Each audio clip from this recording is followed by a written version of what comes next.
اول ما بيجي علينا رمضان دايما بنسمع جملة الشياطين متسلسلة. طيب ازاي الشياطين بتبقى متسلسلة وبرضه بنعمل ذنوب؟ في الواقع ان السؤال ده مش بسيط اطلاقا، وان الموضوع ده بيحتاج تفكير اكتر، ولازم نعرف ان الشياطين فعلا بتبقى متسلسلة في رمضان، لكن مش معنى كده اننا معصومين من الغلط. تابع معايا الفيديو للآخر لأن فعلا هتستفاد جدا وهتفهم الأمور بشكل واضح، وتابع معايا الفيديو للآخر لأن أهم نقطة هنتكلم فيها هي النقطة الأخيرة. لكن قبل أي شيء انزل اعمل سبسكرايب ولايك وشير الفيديو لصاحبك اللي سألك السؤال ده قبل كده.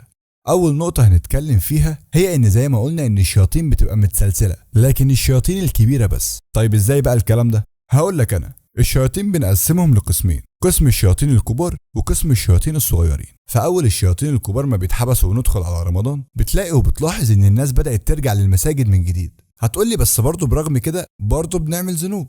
هنا بقى بيبقى دور الشياطين الصغيرة، وطالما في شياطين صغيرة ففي مجال للوسوسة، ففي معاصي، بس طبعا حجم الوسوسة بيبقى أقل بكتير من الشياطين الكبار. لسه هنتكلم أكتر وأكتر عن الموضوع، فتابع معانا.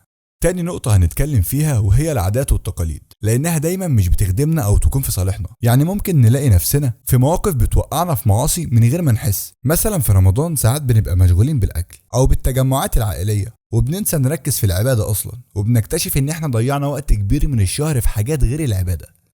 النقطة الثالثة معانا وهي التأثيرات الاجتماعية. يعني عندك الانترنت ومواقع التواصل الاجتماعي ليهم دور كبير في حياتنا في الوقت الحالي، وللأسف فممكن تلاقي نفسك متأثر بحاجات مش كويسة أو مشاهدة حاجات غير لائقة، وبرضه ممكن تقع في فخ النميمة والسخرية من الناس، ودي حرفيا كارثة كبيرة. نروح بقى للنقطة الرابعة وهي الأهم، وهي ضعف الإرادة والنفس الأمارة بالسوء، لأن هي واحدة من أكبر العوامل اللي بتخلينا نقع في المعاصي حتى لو الشياطين مش موجودة، لأن النفس نفسها ممكن تجرنا للغلط. ولما نكونوا صايمين ده مش معناه إننا مش بنواجه تحديات. ممكن نكون صايمين عن الطعام لكن لسه في غشاوة على قلوبنا، اللي هو لسه ممكن نغتاب أو نكذب عادي أو نعمل حاجات تانية تضرنا. وبرضه حتى لو كنت عارف الصح من الغلط، في لحظات ضعف الإرادة ممكن تعمل فرق، وكتير مننا عنده نية كويسة علشان يتجنب المعاصي في رمضان، لكن في لحظة بيقع. يعني ممكن تكون وسط أصحابك وتلاقي نفسك بتشارك في كلام مش كويس أو بتتعرض لإغراءات أنت بتحاول تقاومها، ودي بتتسمى بالنفس الأمارة بالسوء.